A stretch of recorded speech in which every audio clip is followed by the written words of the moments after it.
My coach stopped far below the castle.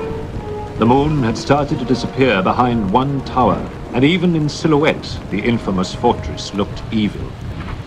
The horses were jittery in their traces and whinnied their displeasure at the unscheduled stop. It wasn't until the nearby wolves howled that I remembered the tales the peasants had told me about Castle Dracula. It was on May the 3rd when I left Munich. My train went over one of the splendid Danube bridges that links the Western world to the east with all its Turco-Oriental mysteries. I stayed with the express until I was beyond Bistritz. I stopped at the Golden Krona Hotel, and there a letter from the Count awaited me. My friend Harker, welcome to the Carpathian Mountains. I anxiously await you. The coach will bring you to my castle. I trust your long journey from London has not tired you, and that you will enjoy staying in my beautiful Transylvania. Your friend, Dracula. The following day, before I boarded the coach, I found the innkeeper had learned of my destination, and he and his wife took me aside. He is on his way to the castle Dracula, Hannah. Then the man made the sign of the cross. If you must go, young hare, wear this crucifix of silver, for it is the eve of St. George's Day, and... 3 others were in the coach with me. The passengers, hearing my destination, began to recite words that I was totally unfamiliar. As quickly as I could, I flipped through my language dictionary and found the translations. The names meant devil, hell, witch, werewolf, and vampire. What nonsense. Yet, these people seemed serious enough. On May the 5th, our carriage stopped in the shadow of the castle. On the side road sat Dracula's coach. The driver, his face covered with a dust mask, addressed me from the darkness. Herr Harker, I am to drive you up the mountain. My master awaits you there. The driver of the coach, seeing that I was being met on the deserted road, drove off with whip flailing as if the devil were after him. As I climbed into the Count's carriage, I thought about the passengers' stories which often mention the undead, creatures dying but coming back to life.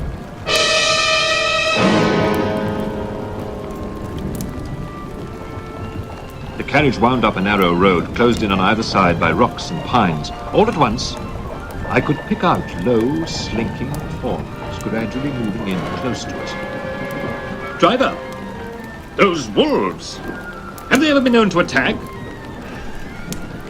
Making no answer, he drove on, until suddenly our coach was ringed in by wolves who leapt hungrily about us. The driver slid down from his perch, saying, "Fear nothing, Herr Englishman. The beasts dare not come closer now." And with that, he built a pile of stones alongside the road, and remarkably, the wolves halted their attack. Certainly it couldn't be because of the rocks. They have no magic charm. But then, a blue flame erupted from the stones, and from where I sat,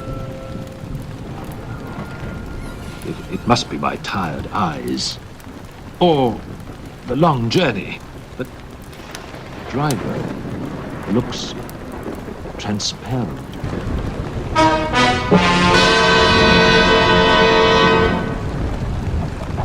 To my great relief and puzzled surprise, the wolf pack scattered, their tails between their legs, as if... "See, Herr Harker, beasts no longer molest us." This time I was silent. The driver's mysterious words and actions. Surely the Count will satisfy my curiosity with some rational explanation.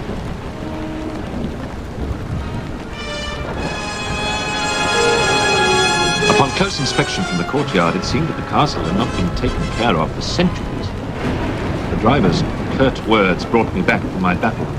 "Your luggage will be delivered inside, mein Herr, not at the front door." Then he whipped his coach out of sight, emptied and blacking.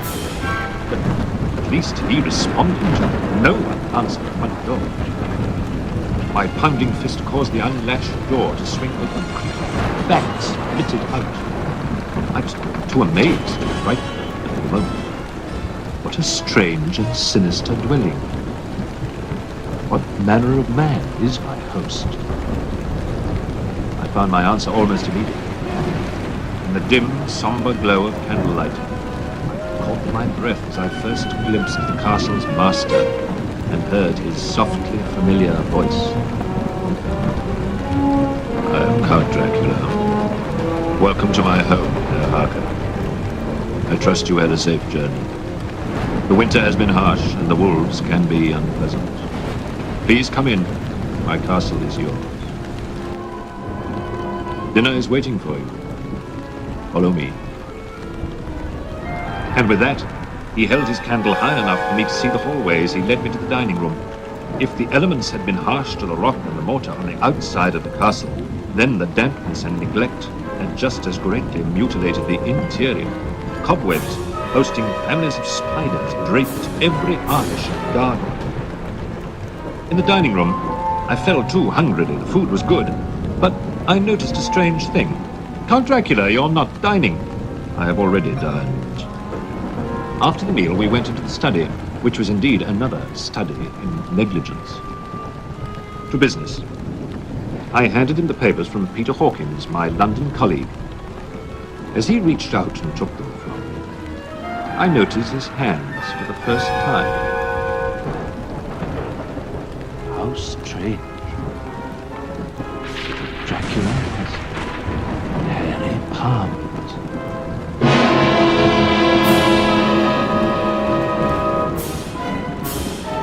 Scanning the papers quickly, he seemed quite pleased.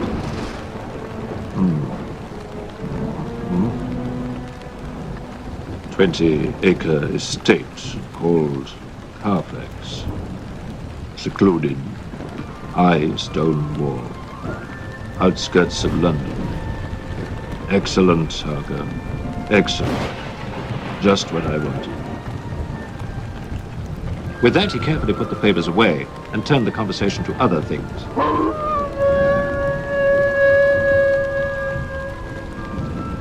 Listen, Harker. The children of the night. Think of the wild, savage thrill of being a hunting creature.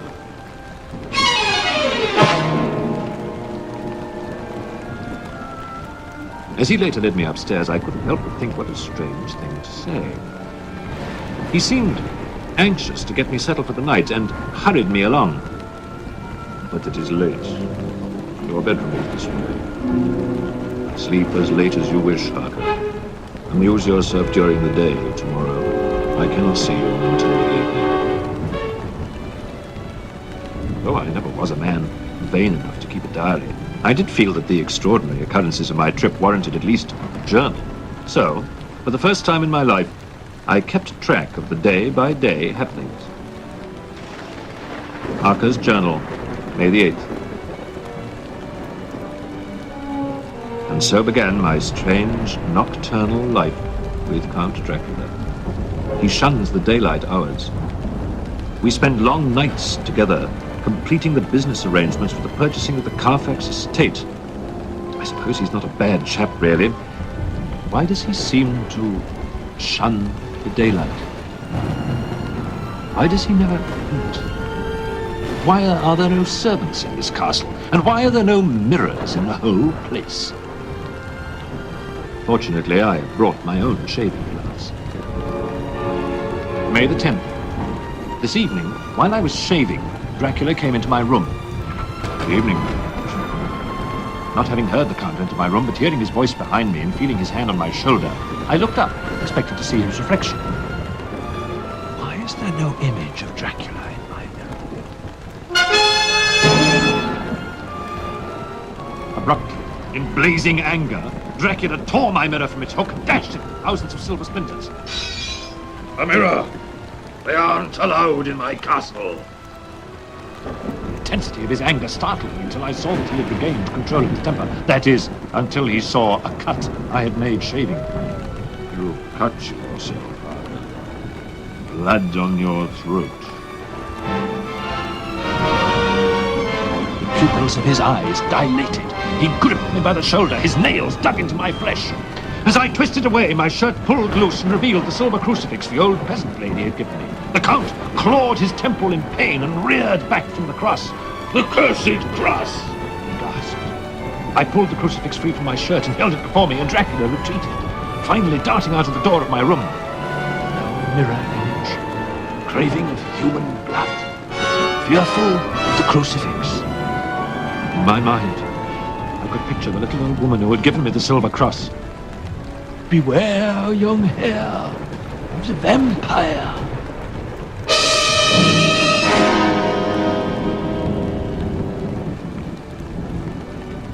May the 11th. Before sunset, I explored the castle and found many of the doors locked, particularly all the doors leading to the front wing and out. I then began to survey the castle perimeter from the many leaded windows of the fortress. Climbing high in the castle, I opened the last window I could reach and, looking out, thought, here, at the back of the castle, 1,000-foot precipice. No escape this way. Now I know the truth. I am Dracula's prisoner.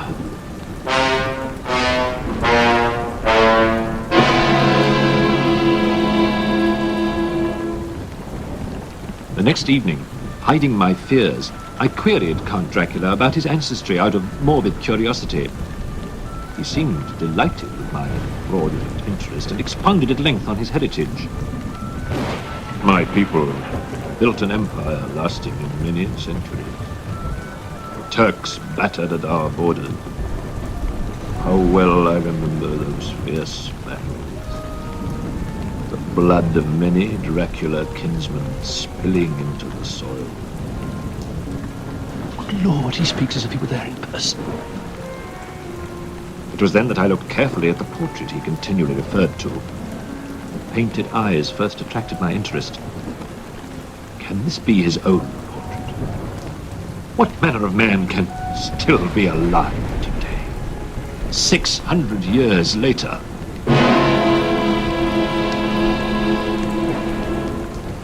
But his departing words chilled me even more. Much Dracula blood was lost to the invaders, precious blood. A debt not yet collected in full by the only Dracula surviving today. Good night, Herr Harker, and pleasant dreams.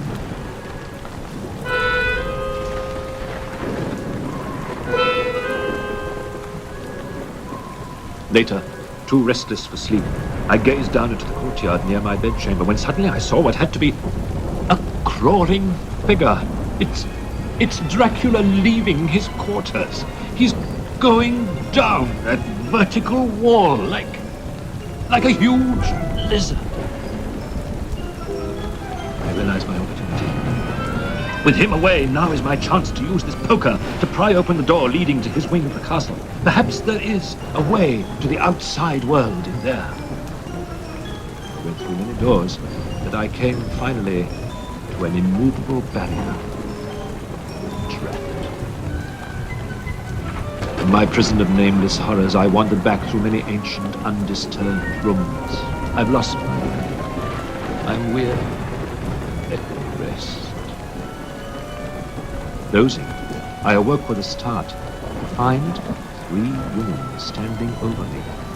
The room smelled sharply of mold, and a pale green mist whirlpooled into the corners of the room. The fairest of the 3 spoke. He's young and strong. We will take turns. She came toward me, long blonde hair falling over her bare shoulders, which were more ashen-colored than white. Is she going to kiss me? She bent down and cradled my head in her hands. Her lips parted, and I noticed her teeth. Her canine teeth were long and pointed. Why is she moving down toward my neck? Ah! Oh. Her fangs raked across my throat, leaving a chain of tiny wounds. Then, quite suddenly, she was torn away. The horrible deed was interrupted by the return of Dracula. Back wench! How dare you touch him? He is mine, you know. Mine. At that time I could only guess what terrifying thing he meant. The three hideous females faded ghost-like into the night. Then Dracula commanded me from his room.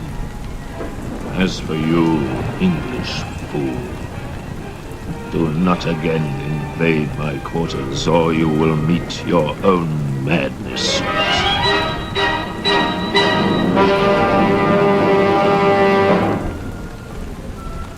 May the 19th. Bewildering, hopeless days passed. Then one evening, I saw Dracula's cunning plan. He sat me at a desk and he made me take pen in hand. Write to Peter Hawkins in London. 3 letters dated a week apart. First, that you are leaving Castle Dracula. Second, you are on the train to Budapest. Third, you are booking passage on a French ship to England. I suppose I looked up startled, but then he said, "But of course, my dear Harker, you will be my guest another month or more."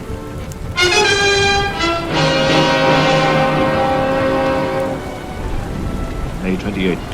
Today, I tried a desperate measure when a band of gypsies paused for the day in the courtyard with the Count's permission. From my window, I caught their attention.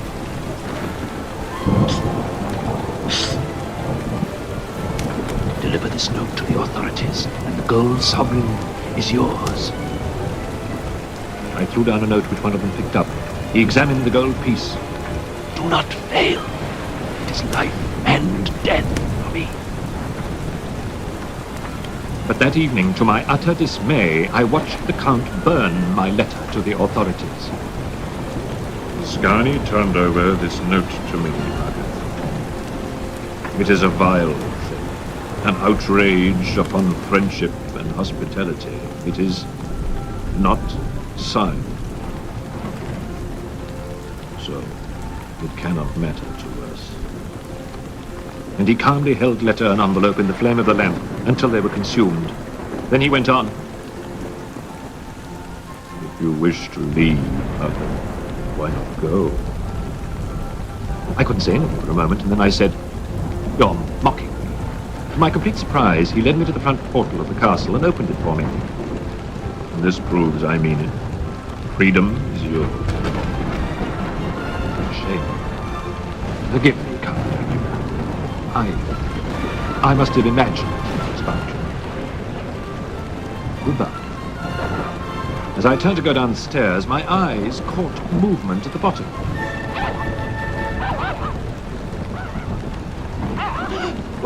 Wolves!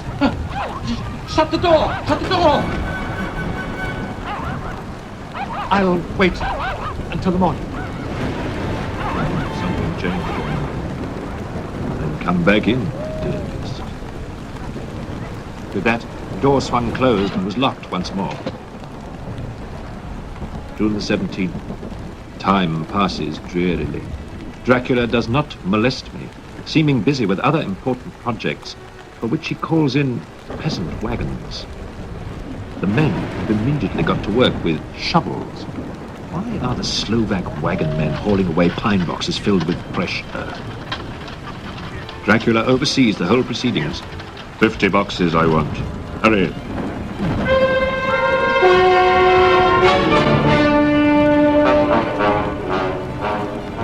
June the 20th. Tonight, I again saw the 3 ghost women materialize in the moonlit courtyard. There, Dracula tossed them something too revolting to relate. This time, the women were weak and emaciated from hunger.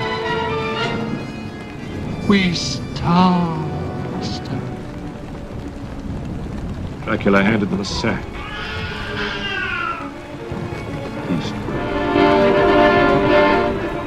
With a beating heart, I tried the door, but I was locked in my prison. I could do nothing. Over and over the thought kept occurring to me. Did a child's whimpering come from that sack? Shortly, a pitiful, ragged figure was banging at the front door. Monster! Monster, give me back my child! My child! And I saw Dracula in his window, gesturing silently out over the fields, and then he spoke in a harsh, metallic whisper. Quite. He was answered by the wolves. There was no cry, and the howling of the wolves was short. Before long, they streamed away, licking their lips. I know what became of the child. She is better dead.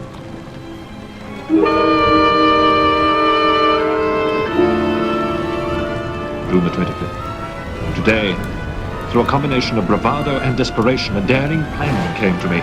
If Dracula can crawl across the castle walls, why not I? In the daylight. Stones are rough enough to cling to. Inch by inch, I must reach the Count's window. Falling into the chamber, I discovered it was a bare room. Empty, except for old sacks, holding, could it be? Yes. Gold coins. Of Turkey, Romania, Hungary, and from ancient days, proving Dracula did exist 6 centuries ago. But my greatest find was a door leading out to the open air. Yet not, for it was a grotto enclosed by walls. Can that be a chapel ahead? Quickly, I moved to it, and following tracks in the dust, I found a passageway leading to the burial chambers under the small church. Inside one of the vaults, I discovered 50 coffins. Again, I recalled the warnings I had received. The tales of the peasants. This will prove once and for all if I am in truth in the hands of... In the dim light, I could see one coffin was more elaborate than the other plain pine boxes. I removed the lid. There lay the Count, but looking as if his youth had been half renewed, for the white hair and moustache were changed to dark iron grey. The cheeks were fuller, and the white skin seemed ruby red underneath. The mouth was redder than ever, for on the lips were gouts of fresh blood, which trickled from the corners of the mouth and ran over the chin and the neck. Even the deep, burning eyes seemed set amongst the swollen flesh, while the lids and the pouches underneath were bloated. It seemed as if the whole awful creature were simply gone. He lay like a filthy leech, exhausted with his repletion. I shuddered as I bent over to touch him, and every sense in me revolted at the contact, but I had to search, or I was lost. The coming night might see my own body a banquet in a similar way to those horrid 3. I felt all over the body, but no sign could I find of a key. Then I stopped, and I looked at the Count. There was a mocking smile on the bloated face, which seemed to drive me mad. This was the being I was helping to transfer to London, where perhaps for centuries to come he might, amongst its teeming millions, satiate his lust for blood and create a new and ever-widening circle of semi-demons to batten upon the helpless. Thought drove me mad, and terrible desire came upon me to rid the world of such a monster. No lethal weapon at hand, but I seized a shovel which the workmen had been using to fill the cases, and lifting it high, struck with the edge downward at the hateful face. But as I did so, the head turned, and the eyes fell full upon me with all their blaze of basilisk horror. The sight seemed to paralyze me, and the shovel turned in my hand and glanced from the face, nearly making a deep gash above the forehead. The shovel fell from my hand across the box, and as I pulled it away, the flange of the blade caught the edge of the lid, which fell over again, and hid the horrid thing from my sight. The last glimpse I had was of the bloated face, blood-stained, and fixed with a grin of malice, which would have held its own in the nethermost hell. Somehow, in a mad frenzy, I scaled the chapel yard's walls, and I lurched away from Castle Dracula. Free! Free! Free! I am outwitted, Dracula!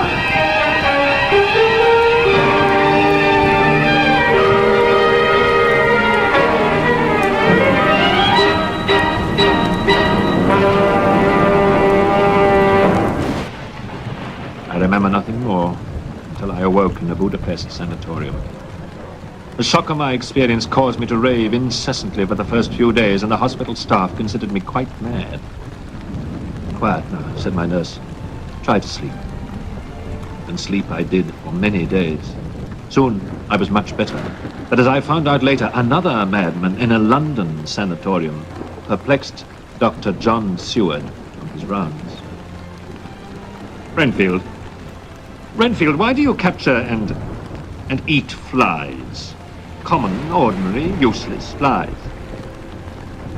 Oh, no, not useless, Doctor. Oh, no. Each is a life. A small life, true, but if I consume many of them and their life force passes into me, I will live forever. Yes, for eternity.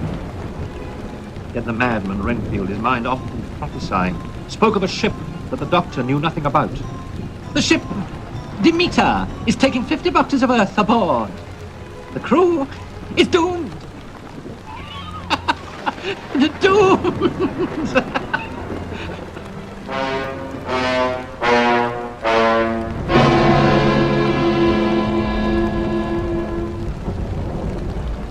July the 6th. The Demeter finished loading its cargo at a Black Sea port.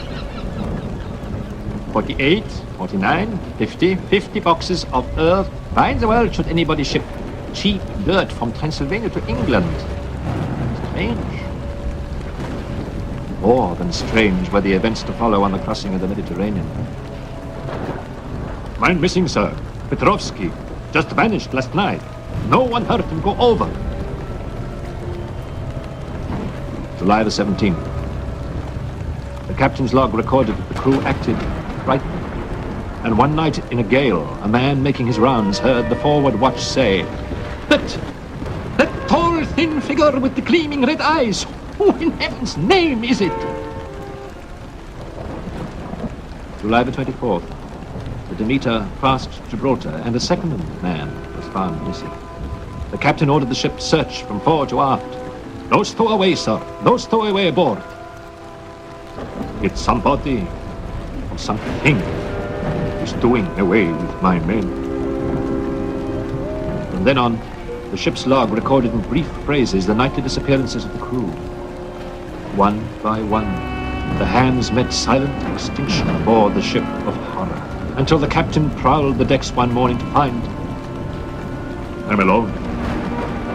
The only one left aboard. Storm brewing, no hands to take in sail. Must lash myself to heel. Got to get through the Dover Straits. August the 3rd. Miraculously, the schooner survived the lashing storm. As if by some magical power, the unmanned derelict sailed to the English shore and grounded herself, and was found by a Coast Guard cutter after dark. Ahoy! Ahoy there! Why don't you answer? Cutter moved incautiously toward the beach Demeter. In the searchlight's glare, a huge, hairy form leapt into the surf. Look, sir! That huge dog has run under the beach! More like a wolf, I'd say, sir. They found the captain still aboard, but dead. Odd, those 2 marks on his throat, like tiny punctures. Aye, and he's the only soul of all, sir.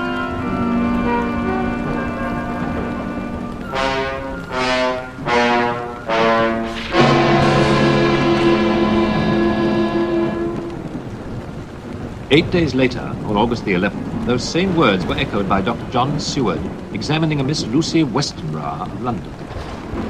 Odd, these 2 punctures. Did Lucy suffer some kind of accident, Miss Murray, while she was with you? Mina Murray was my fiancée. She had come to spend a week with her good friend Lucy, helping her to get ready for her coming marriage to Arthur Homewood. She was a trifle flustered at the doctor's remark, and showed him Lucy's brooch, which had a long, sharp pin.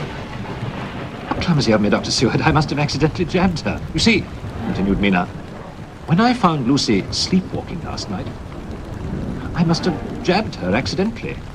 Don't you worry, my dear, the doctor reassured her. Just feed Lucy rich foods and her touch of anemia will go away. Lucy, her skin as pale and translucent as onion skin paper, looked up slowly and responded for the first time. Anemia? Thin blood?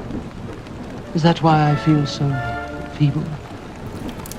The next night, Lucy woke again in her sleep. Mina found her in the garden. Under the full moon, tiptoeing along the walk, my fiancée was startled to see a tall, shadowy form with a cape that reminded her of folded back wings, bending over Lucy as if kissing her. The figure melted away into the shadows as its senses warned of her approach. Mina ran forward and tried to help the further weakened and horrified Lucy to her feet. Mina's thoughts ran a jumbled course. She's unconscious. Her breathing is forced. What could have happened? I was still in the Budapest sanatorium, recovering after my escape from Castle Dracula. My disappearance concerned Mina, but caused her to relate her anxieties to Lucy. I wish my Jonathan were here to help us. Why hasn't he written to me? He should be back from his business trip by now. I'm worried about him, Lucy. While Lucy slept on her bed, Mina restlessly dozed on a nearby couch.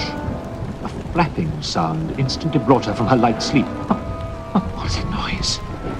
It's at the French windows. Some big bird is trying to batter its way in. But forcing her eyes to look toward the annoying sound, she covered her mouth with her hand, for what she saw was a giant black bat. But it can't break through the heavy glass. Then, as it disappeared, her thoughts turned to her friend. Thank heaven it didn't wake poor Lucy. The next night, at Dr. Seward's sanatorium, Renfield, the fly-eater, leapt through a glass window. Renfield escaped! But Renfield, hearkening to a call transmitted many miles from London, wailed in the darkness. I hear, Master! I'm coming, Master! Following commandment only his ears could hear, Renfield intercepted his master near King's Cross, where the ill-fated Demeter's cargo was being duly delivered. Renfield knelt at the crossroads as 3 wagons passed, loaded with the 50 coffins of dirt. They turned at a signpost reading Carfax. Yes, Master, I understand. I will not follow, but I will go back quietly until my time.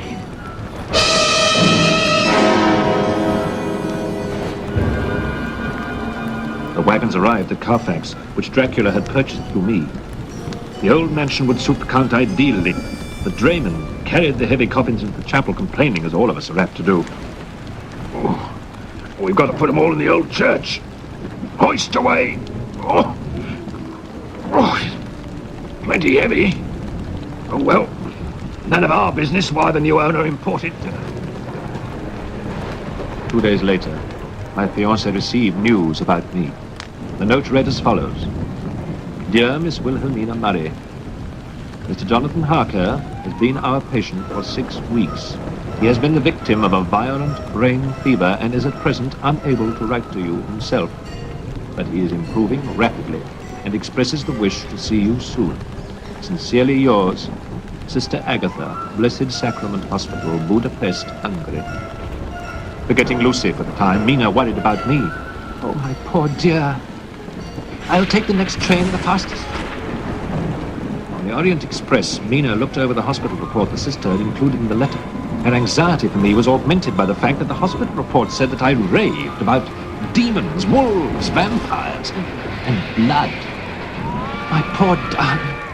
And with traditional English fortitude declared to herself, I'll nurse him back to health as his wife. She rushed into my hospital room in Budapest on August the 24th. At that time, I was suffering from the common convalescent malady of self-pity.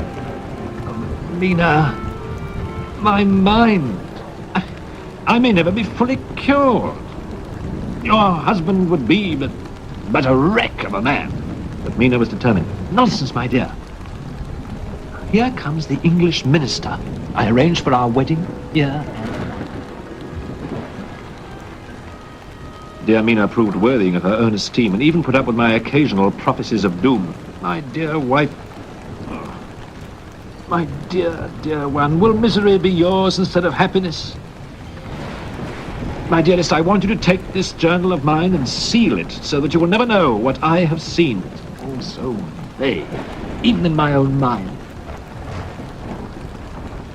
On the next to the last day in August, another marriage was arranged, that of Mina's friend, Lucy. Miss Westenra, having finished an encouraging examination, rhapsodized. Arthur and I have set the date for September the 28th. Oh, I will be well enough, won't I, Seward? And Seward, unable to shatter her optimism, answered, I trust so, my child. I trust so. But Dr. Seward was worried enough over Lucy's condition to write to a blood specialist in Holland. Sitting in his study, he composed a letter. I'll ask Van Helsing to take the next boat across. Perhaps he can diagnose Miss Westenra's persistent anemia. The enticing letter relayed the facts to the prominent physician, and Seward was at the pier when his colleague, Professor Abraham Van Helsing, arrived. Van Helsing, his eyes betraying his excitement at the new challenge, bid them hurry. Most interesting, Mynheer Seward. Let us at once your patient go see. Oh, and excuse me, you see, my English still not too fluent. After the examination, Van Helsing pulled Seward aside. The Dutchman was annoyingly vague. Lucy has lost much blood, yes, but it is not anemia, at least not in the way medical science catalogues it. Lucy has lost blood in another way.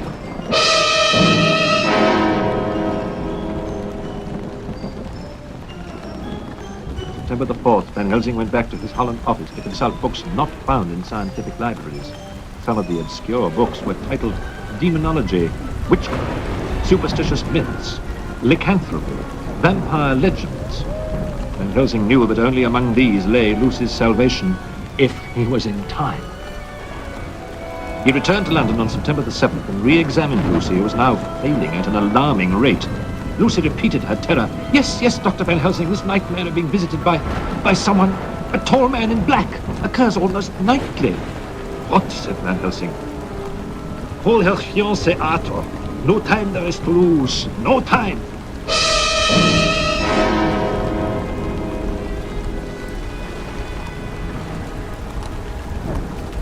Van Helsing knew that only blood could hope to save Lucy's life. Lucy sleeps, but her condition is critical. You must guard her each night, Dr. Seward. You must make sure that no one and nothing disturbs her. I myself must procure a certain herb. But weary from the vigil, Dr. Seward fell sound asleep his second night of standing watch over Lucy, while he slept on the sofa. Lucy arose like a sleepwalker and opened the French windows. She let in the black bat with the hypnotic eyes. In the morning, when Van Helsing arrived, he found Lucy sprawled on the carpet. Dr. Seward stammered, But what happened while I slept? Van Helsing recognized the symptoms at once. The worst! 2 red marks on her throat. She has lost more blood, which must be replaced now. Feeling guilty for his lack of vigilance, Dr. Seward insisted on being the blood donor that time. As the blood flowed from Seward's arm to Lucy's, color returned to her death-white face, and Van Helsing assured him, she will revive, Seward. She will revive. Before leaving, Van Helsing distributed the herb he had brought. He placed the garlic flower on the windowsills, while Seward watched puzzled. My dear fellow, a herb should be administered to the patient, not scattered around her room. In ordinary medical cases, you are right, but... Lucy's mother came to visit her sick daughter, relieving the 2 doctors of the burden. She thoughtfully reassured them, Gentlemen, you have other duties. I will watch over my poor girl day and night. But as it chanced, when Mrs. Westenra noticed the strong odor of the plants all around Lucy's room, and the garland around her daughter's neck, her sense of upper-class dignity was offended. Garlic house type. Perhaps the doctors wanted to disinfect the air, but too much of the heavy odor would be bad. The next visit, Van Helsing found Lucy once again looking worse. Mrs. Westenra saw him staring at the open doors and the missing garlands. Yes, I threw those horrid plants out. I left the French windows open all night to let in some fresh air. You let in more than fresh air, madam. Seward, it is now my turn. Hurry. This time Van Helsing was the donor. Take more blood from me, Seward. More. Otherwise, Lucy will never come out of her coma. From then on, Van Helsing took no chances and guarded Lucy for 4 nights himself. The room was once more festooned with fresh wolfsbane. On the 4th night, Van Helsing was rewarded by seeing the big black bat swoop angrily away from a sprig of the wolfsbane that hung at the French doors. Not tonight, my lustful friend. Wolfsbane fumes drive you back, huh? Away, you foul thing, away!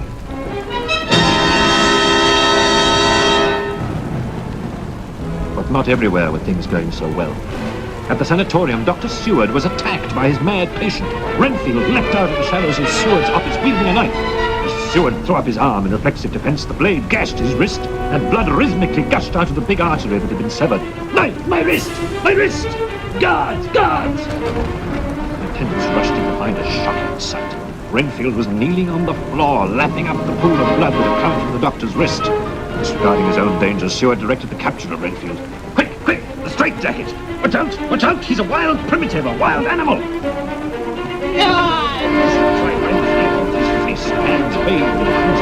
Blood is the life! It is mine! Wish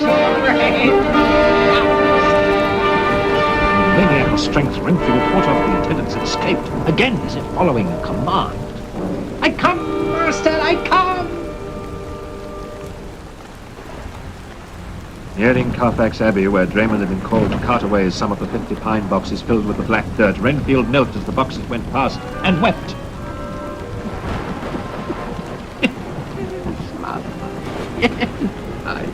I will go back. Too soon to join. I obey. That same night, Van Helsing received a telegram at Lucy's home.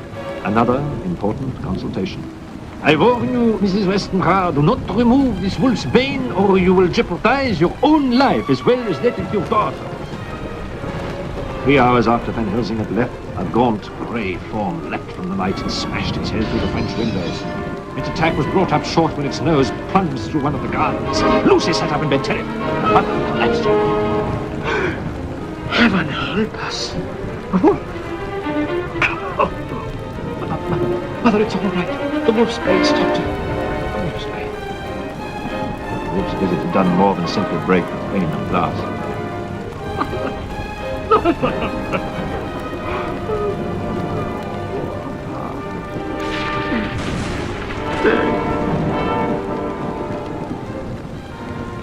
In the morning, Seward and Van Helsing came upon what at first seemed a double death.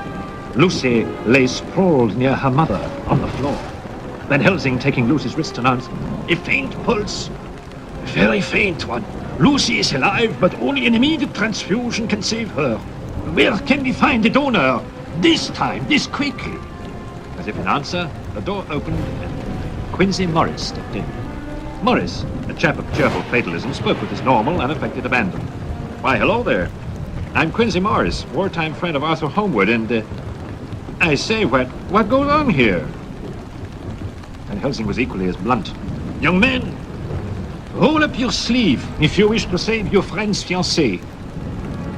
Quincy talked through the entire transfusion, and even when it was over, his chatter continued.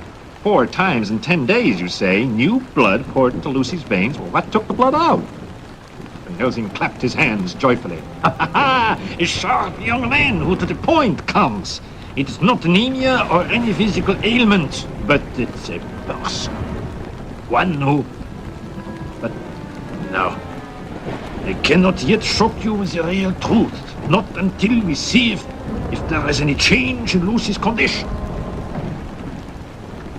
September the 20th, a sudden, dramatic, and unbelievable change in Lucy occurred. First, her teeth grew sharper and longer, and overlapped her lower lip. Second, her lips took on a more snarling shape, and finally, her eyes squinted with evil cast. Van Helsing pointed out the changes and noted that the 2 throat wounds, while gone, healed. And for the first time, Van Helsing recognized his defeat. Sadly, he told them, "He is dying. What's wrong with Quincy, bring Arthur here for the end. After that, we will face a bigger battle than just saving your life. Quincy, popping with curiosity, tried to interrupt, was pushed from the room by Van Helsing. I will explain later. Go. When the grief-stricken young lord arrived, he attempted to kiss his dying love, but Van Helsing flung him aside. Do not kiss her! But Lucy, my promised wife... Back on your soul and on hers! The nearness of your throat could arouse an unholy lust and damn her forever! The steward was summoned, and after a silent, sorrowing wait, he announced, Lucy is dead. It is the end. But Van Helsing, with a shocking lack of propriety, contradicted the good Dr. Stewart. No! It is not the end for her, but it is to begin. Now, we must save her. Arthur Holmwood, feeling the first real pain of his life, flared at the doctor. Are you mad, Van Helsing? Lucy's dead. Save her from what? Save her from a second life. Just one of the undead. Ignoring their insistent clamor, Van Helsing refused to say more to the others. Later, he confided in Dr. Stewart. The only way to prevent Lucy's corpse from becoming a walking horror is to cut off her head and take out her heart. Stewart protested. But why such a ghastly autopsy? What will medical science gain? Let that be my secret for now. When we get Arthur's permission. After inquiring as gently as possible, Stewart related to Van Helsing the answer he had known before. Holmwood absolutely refuses to have his dead sweetheart's body mutilated. Then poor Lucy will never rest in her grave quietly. Mark my words.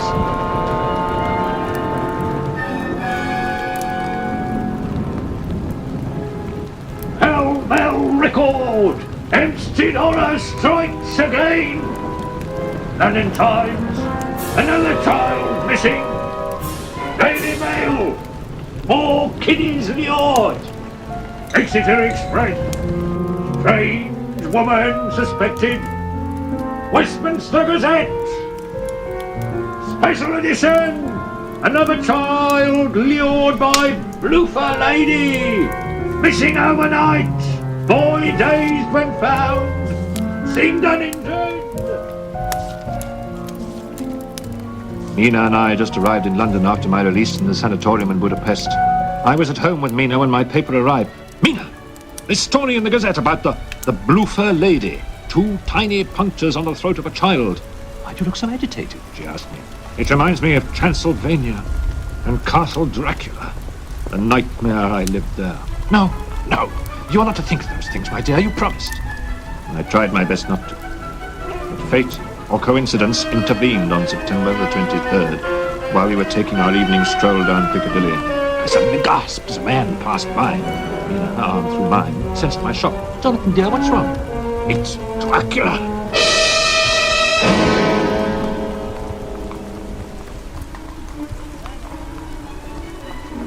Mina pulled me all the way home while I kept muttering. I believe it was the Count, Mina. I believe it was Count Dracula. That scar. That terrible scar. But so young. So young. Oh, Lord, if I only knew. If I only knew. Mina received a letter the next morning. My dear Mrs. Mina Harker, I have been empowered to go through the papers left by Miss Lucy Westenra. Among your notes to her is mention of your husband's terrifying experiences in Castle Dracula. May I call on you and find out more? Most sincerely, Abraham Van Helsing. When Van Helsing called, I found I was not much help in answering his questions. No, I really can't remember what Count Dracula said. Please. Mina tried her best to be the good wife. Professor, the doctors want Jonathan to forget, or the mental anguish will overcome him again. She guided Van Helsing to the door and gave him a copy of my notebook. Here, I have transcribed all of Jonathan's notes from his journal, the one he kept while at Castle Dracula. You will find your answers in there. Fear, they are only lunatic ravings, you know. I hope not, for I seek the final clue to the mystery involving your friend Lucy's tragic end. It didn't take long for the Dutchman to digest my journal. September the 25th, before midnight, a letter from Van Helsing was delivered and Mina read excerpts aloud for me. Jonathan, listen. The professor says, strange and terrible though Mr. Harker's story is, I swear it is true on my reputation as a scientist. And it was not a mental breakdown I suffered. Oh, bless the man. I feel as if... Mina, I love you. September the 26th. Van Helsing dropped in again, this time with Dr. Seward. I related my Piccadilly experience. But how could it be Count Dracula, I asked. So much younger looking. That is the keynote, Herr Harker. That is the keynote. And the answer not only to poor Lucy's fate, but... Van Helsing, seeing my afternoon paper, snatched it up and read. The Westminster Gazette. The Hampstead horror continued. The blue-fur lady is still uncaught. Luring children, leaving the throat marks. Also this mystery. You mean Count Dracula mistaken for a woman or in disguise as the culprit? No. I mean that the blue-fur lady who made the marks on their throats was Lucy Westenra. Mina and I were utterly shocked, and Dr. Seward angry. He banged his fist on the table. Are you mad, Van Helsing? Miss Lucy is dead and buried. How can she be stalking children in the night? You'll see, Herr Doctor. Tonight I will prove it, if you care to come along. In Van Helsing's hand rested a key. You and I, Seward, will spend the night at the churchyard where Lucy's body lies. Arthur Homewood gave me the key to unlock her tomb. We shall open it and see. That night, Van Helsing unlocked the door of the mausoleum. Dr. Seward held the lantern until they had found the most recent addition to the shelves. It was marked with a brass plate, Lucy Westenra. They moved into position where they could work on the lid, and deftly they worked it open. Seward, his face showing definite signs of discomfort, spoke mainly to hear the sound of his own voice. Lucy's corpse will be in here, of course. But Van Helsing didn't let him delude himself for long. I'm not sure, Dr. Seward. Let us look. Van Helsing tipped up the lid, and Dr. Seward shone his lantern down in it. Aha! Behold! Empty! Great God!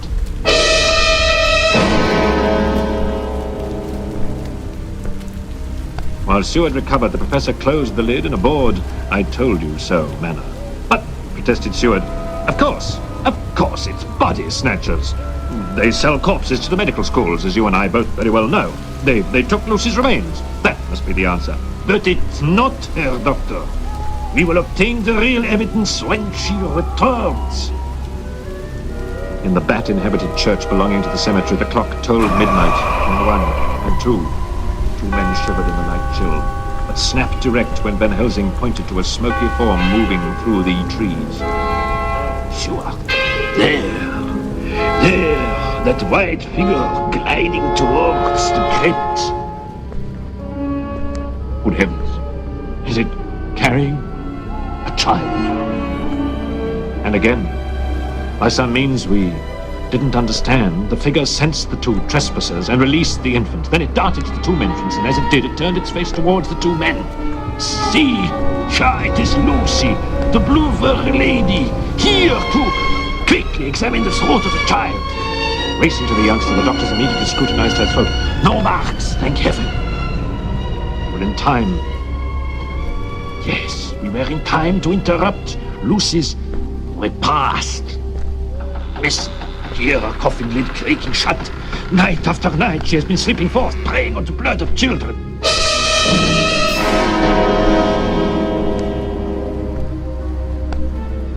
On September the 27th, Seward and Van Helsing pretended to be part of a funeral party at the church. Standing at the fringe of the crowd, Van Helsing pulled Seward away. This way, Seward. Nobody will notice we do not depart with the mourners. We'll be left locked in the graveyard. They re-entered Lucy's tomb and raised the lid of her coffin. Lucy. I believe it now, Van Helsing. But just what evil thing has she become? A vampire.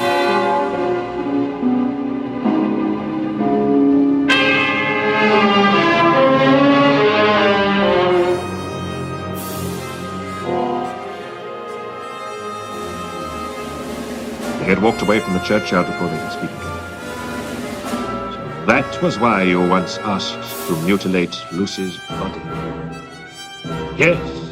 And if Arthur had agreed before the funeral, she would not now be a walking undead. He must agree now, or she will go on ravaging children.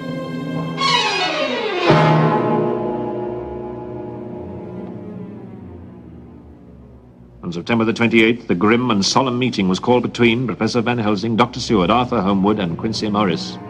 God in heaven, said Arthur. Lucy, my beloved. Now a creature I thought existed only in superstitious tales. Tell me, Van Helsing, what can be done to stop her? That is the hardest part of all, Arthur. We must place a silver crucifix on her brow. Then we must drive a wooden stake through her heart and fill her mouth with garlic. Van Helsing patted Arthur's slumped shoulders in sympathy. But why must we kill Lucy twice? Because we who have studied the occult know that the undead are cursed with immortality unless the means I just described are used to bring them true death. Lucy became undead from not only her loss of blood, but from the fact that some of the blood of the vampire flowed into her veins. Now her victims could also become undead. Ever wider spirals the evil circle. So mark you well, Arthur, Lucy will carry on her hideous deeds for centuries if we don't release her. Then, be done with it as soon as possible. You've chosen wisely, Arthur. For with her second death, Lucy will know true repose and stay peacefully in her grave forever.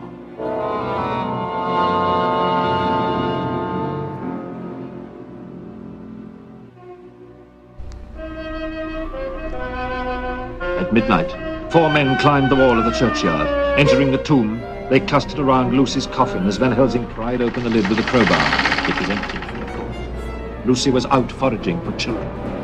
She was a delicate woman, and children were all that she dared attack. The professor removed his equipment. It included a silver crucifix, a sharp wooden stake, a heavy hammer, a long knife, and a sprig of wolf's bane. We have time to prepare for her return. She will never leave this coffin again, I promise you. Time passed with excruciating slowness for the anxious executioners. Finally, Lucy returned. Here she comes, with another child. Then Lucy began her nightly ritual. Sitting on a flat tombstone, she sank her teeth into the child's throat. Arthur, unable to believe and unable to bear the spectacle, rushed forward. Stop, Lucy, stop! Her head jerked up, eyes alert. Her foam-specked lips exposed sharp fangs, and fresh, warm blood dribbled down the corner of her mouth. Who dares interrupt me? My dear Lucy! Oh, Lord, what evil thing have you become? With lightning swiftness, her face changed, becoming the Lucy of innocence. Why, Arthur, my beloved, my betrothed husband. Lucy's formerly sweet voice once more flowed with honey. You have come to join your promised wife. She raised one hand to Arthur invitingly, while he stood with arms upraised before his face. Come, Arthur, leave the others, and come to me. Come.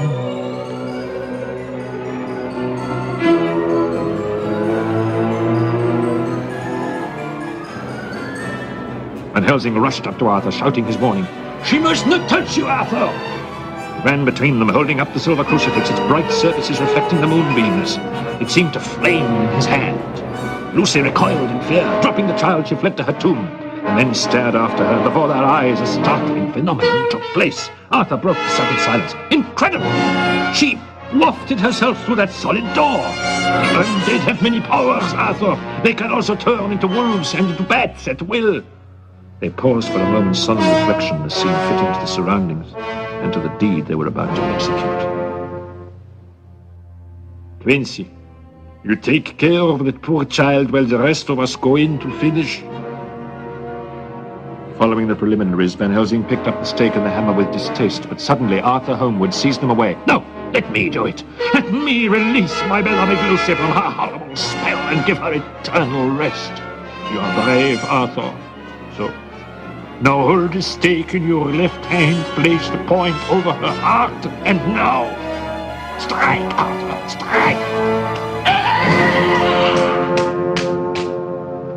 tortured young man slumped back and dropped the hammer from his hand. What have I done? What have I done? Come and see, Arthur. Come and see. Hesitantly, he peered down at Lucy, who had changed back to her former self, eyes now closed in peace and death. That is the Lucy you knew, for she has now entered the true eternal sleep of innocence. Thank God. Thank God. May her soul forever rest in peace. Van Helsing finished the ritual. Do not look, Arthur. Her head must be free of her body, and then her mouth must be stuffed with wolf's bane. The one who made her his undead victim can never repossess her body. Who is he? Who is the one who did this? Tell me, Van Helsing, I insist on knowing. Yes, that is our next big task, to find the one who brought Lucy to this tragic fate. They closed the coffin and they gathered their tools. From Jonathan Harker's journal of his experiences in Transylvania, I know the name. It is Dracula.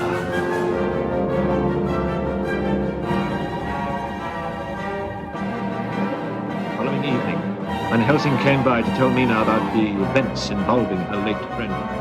Before Lucy's death, you glimpsed the big bats, the tall man in the garden, the wolf, all manifestations of Dracula. And he is in London, I interrupted, and it could happen to you, Mina. At that moment, my illness forgotten, I felt the challenge and I answered it. From now on, Van Helsing, you can count me in on your vampire hunt. After all, I feel responsible, for it was I who sold Dracula the Carfax estate. Come, I'll show it to you. The mansion looked disturbingly reminiscent of Castle Dracula. That's Carfax Abbey, and if Dracula really lives here, we can dispose of him as easily as we did Lucy. Not so easily, Harker, no. Remember, he shifted 50 boxes of his native soil, 50 different coffins in which to hide away during his daylight hours. We moved up to the padlocked iron gate, and Helsing showed particular interest in a half-ruined chapel. I checked, and the boxes were first delivered to that chapel, but last September 17th, some of them were taken away. He scattered them very cleverly. Van Helsing dryly restated our task the next morning. 50 daytime havens, hidden in many unknown places. Yes, Harker. It's going to take skilled detective work on our part to hunt him down. Professor Van Helsing summoned us all together, and on September the 30th, we all swore a solemn oath. Miss Mina, Jonathan Harker, Arthur Quincy Morris, and Dr. Seward, do we all agree to devote our utmost endeavors to tracking down and destroying Dracula? We do, was the unanimous answer. Now, my friends, let me elaborate for you some of the terrible supernatural powers a vampire has. Dracula, from sunset to sunrise, has the strength of 20 men. To hide himself, he can command fog, storm, and thunder. He can change into a wolf, bat, an owl, even a moth. Thousands of vicious rats answer his silent summons.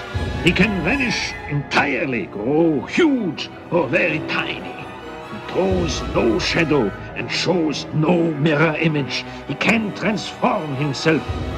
Of course, he also sees in the dark. And if he feasts on the quantity of human blood, he grows younger. As to how he became an undead vampire, I have traced him 600 years back to one who, it is said, made a pact with the Evil One in return for aid against the Turkish invaders of his land.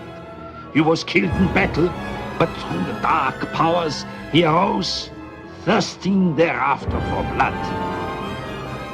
While we listened to Van Helsing, Quincy Morris slipped away. Racing outside, we found him just lowering a pistol. He told us offhandedly. A big black bat was on the windowsill, eavesdropping. Count Dracula himself. It's well you chased him away, Quincy, so he does not hear of my plans. Back inside, the professor displayed a drawing he had made. It was a map of the London area. 4 black X's were marked in.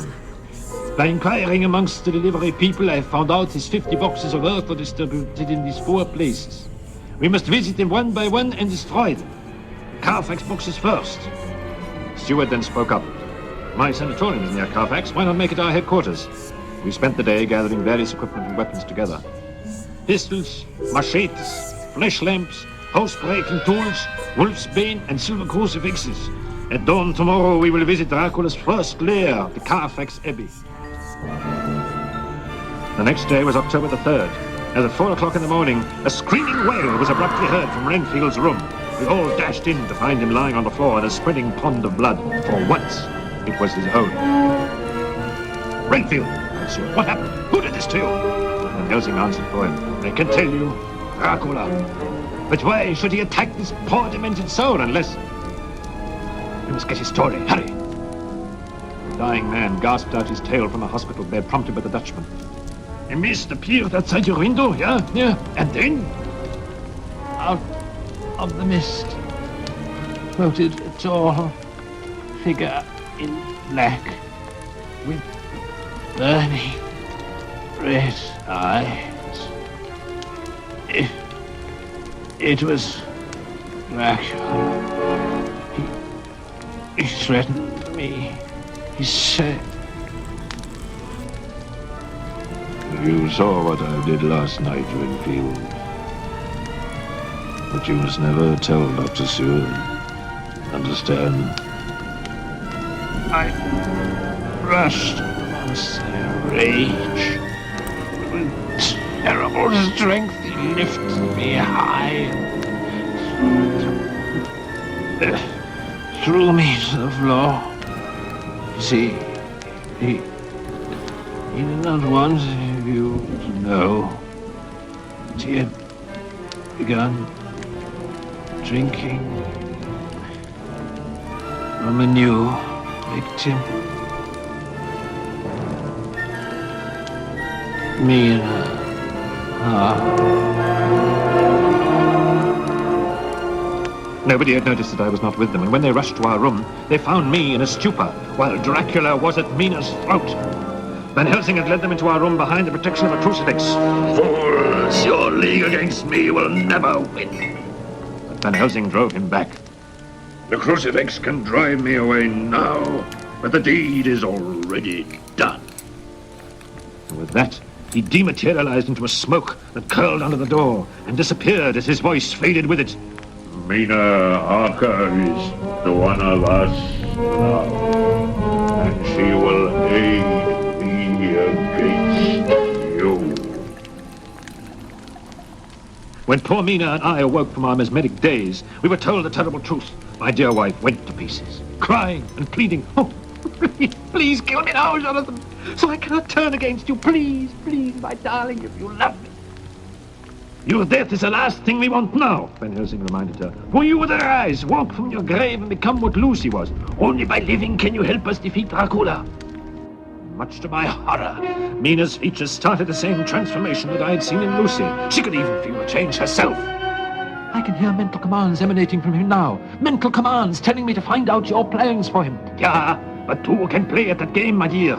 I'll checkmate him in this grim game, for he has finally committed all his resources to the battle, all of them. On October the 3rd at dawn, I was left to guard Mina, while Van Helsing, Seward, Holmwood and Morris broke into Carfax Abbey. From the back gate, they reached and entered the old chapel, where 29 boxes of earth were stored. Instructed by Van Helsing, they went to work efficiently, destroying Dracula's coffins. Working as a team, they pried open the lids of the coffins. Van Helsing then placed a garland of wolfsbane and a silver crucifix in each one. Then the last man hammered the lids shut. With the wolfsbane and the crucifix in each box, the vampire was barred from them forever. The last 9 boxes should be in front of us. But wait! There are 8, if no more. 8! Gentlemen, we robbed him of 49 boxes, but Dracula has 1 left. 1, but where? Stunned by this knowledge, we fell silent, until without warning the door flew open and Dracula flashed in with his black cape flinging from his shoulders. Fools! He reprimanded us. With the power to read Mina's mind now, I divined your plan and hastened here. You are the fool, said the professor, the first of us to find his voice. In the daytime you have no powers. By coming you have risked yourself. Attack him! He swung at him with a great cookery knife. Fiend!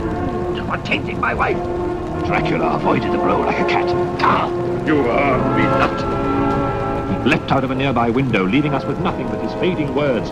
Farewell. Fight my last coffin if you can.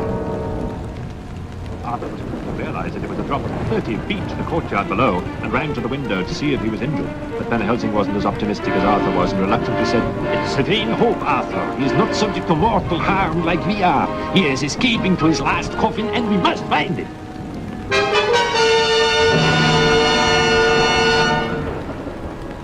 On the afternoon of October the 4th, we were all dispirited, with the exception of the professor, whom we found in Mina's room. Mina will pick up the trail for us. Dracula's mental rapport with her is a two-way process, you know. He can ferret information from her mind, but she also can read his. Hypnosis will do it. A mesmeric expert, Van Helsing soon had her in a trance with his glittering watch fob.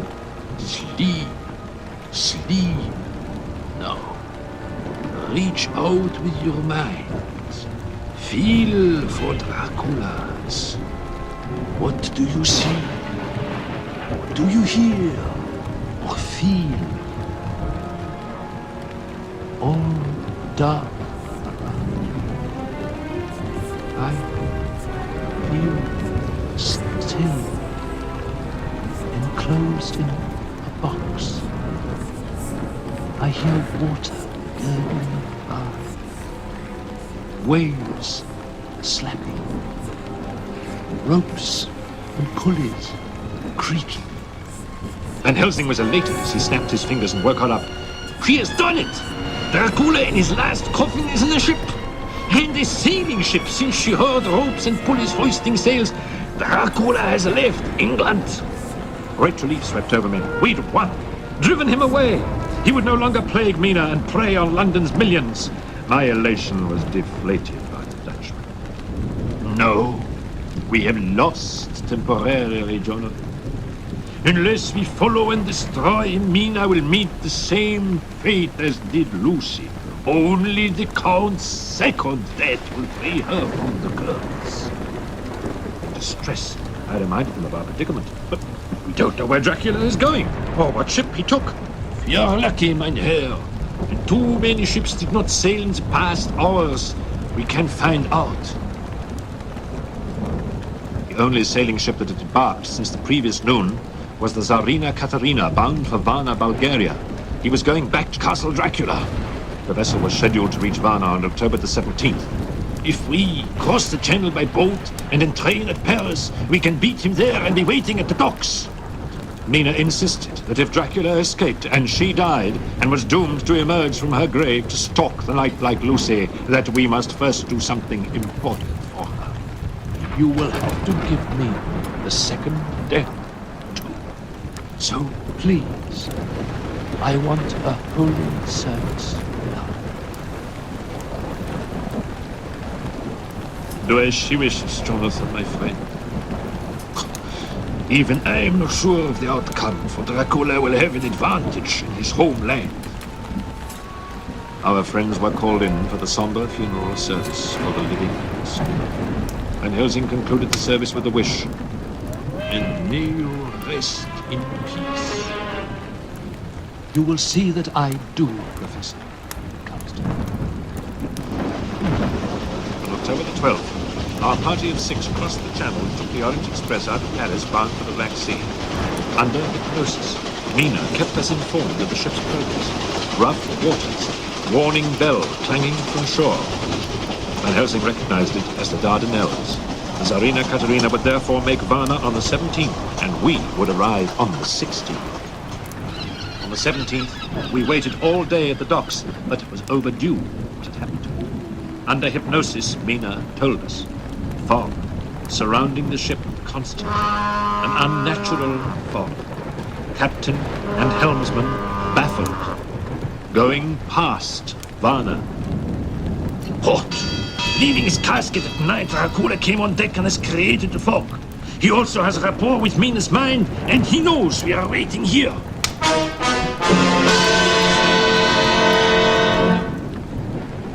Then he consulted a map of the Black Sea region and announced that the next big port was Galatz in Romania. We rushed there by train. October the 29th. Due to passport delays and bad train schedules, we barely reached Galatz in time.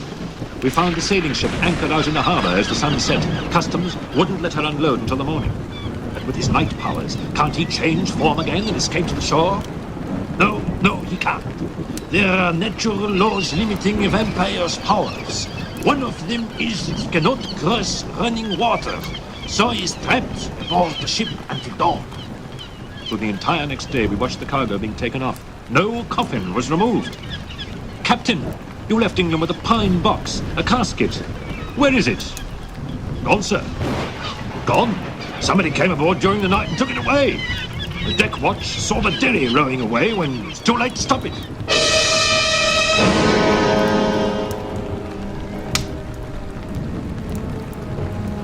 Van Helsing tried for a long time to make contact with Dracula through Mina, but he had cut off his communication with her for the time and left us with no clues. Van Helsing was worried. Once Dracula reaches his castle, he'll be safe. We must intercept him on the way. But by what road is he going? It was Mina, my wonderful wife, who divined Dracula's plans by another mental power, sheer reasoning. On a map, she marked in her intuitive answer. Look, Professor, the river Sereth winds all the way from the Black Sea through the Carpathian Mountains and near the Borgo Pass, which is only a short distance from his destination. And Helsing saw the rest. Obviously, Dracula's coffin is being transported in a riverboat. Good thinking, my girl. Like a general, he worked out the strategy to capture our wily antagonist before he reached his lair.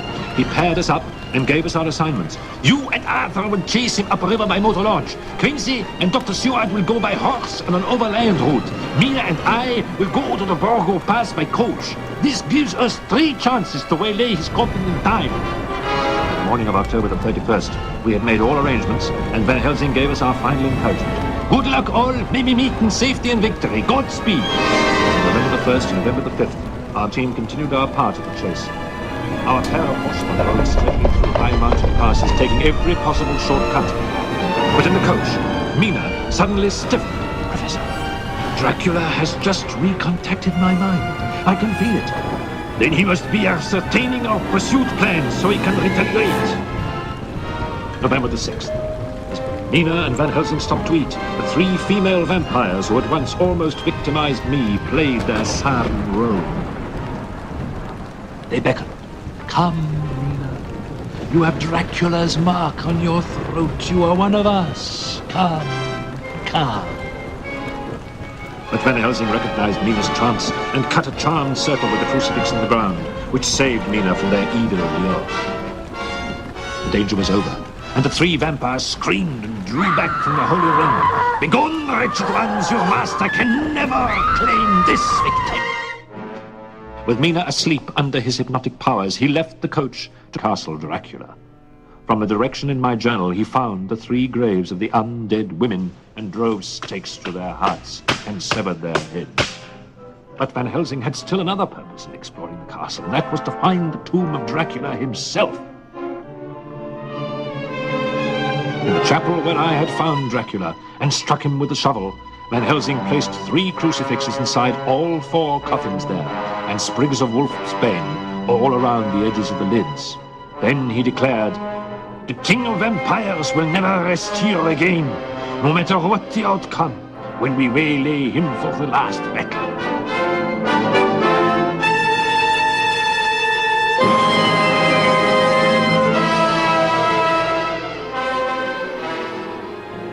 From their high perch at the Borgo Pass, Van Helsing and Mina observed all below.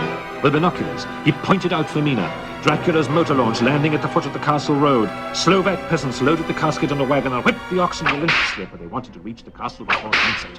With the coming of night, he would regain his awesome powers and would be able to defend our invasion of his lair.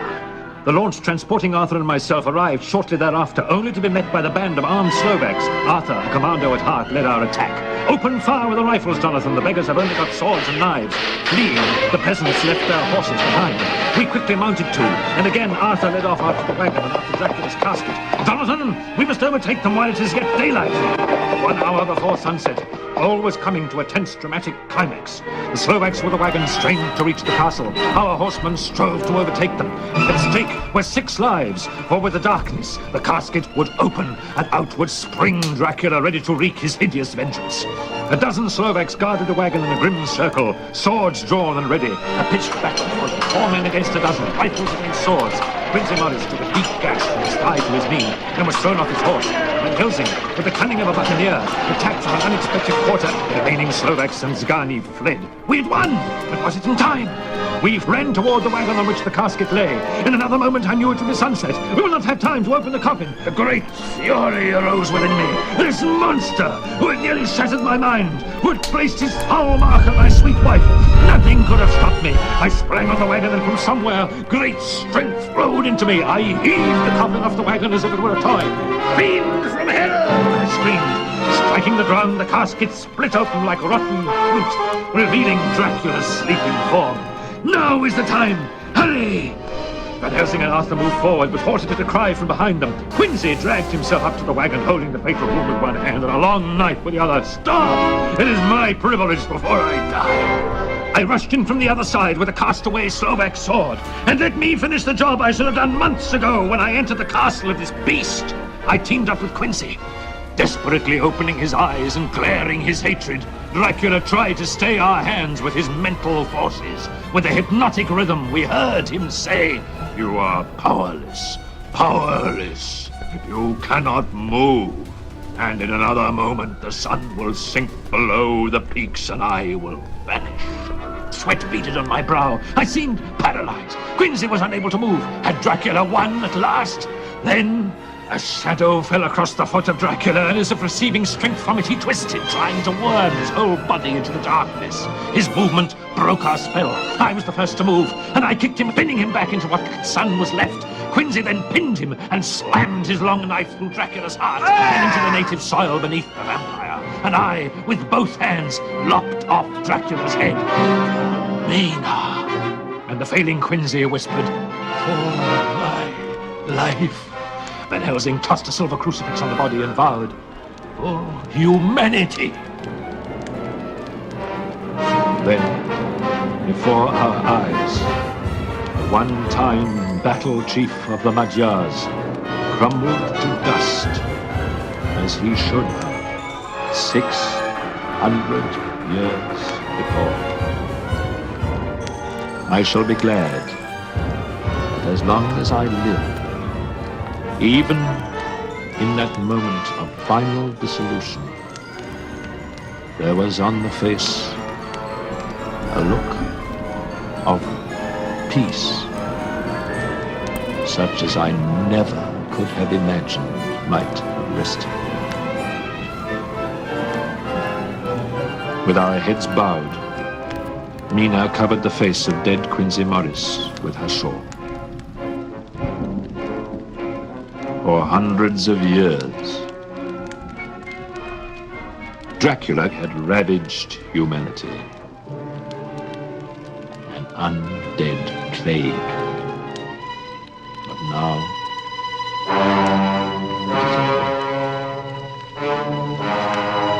Dracula is no more.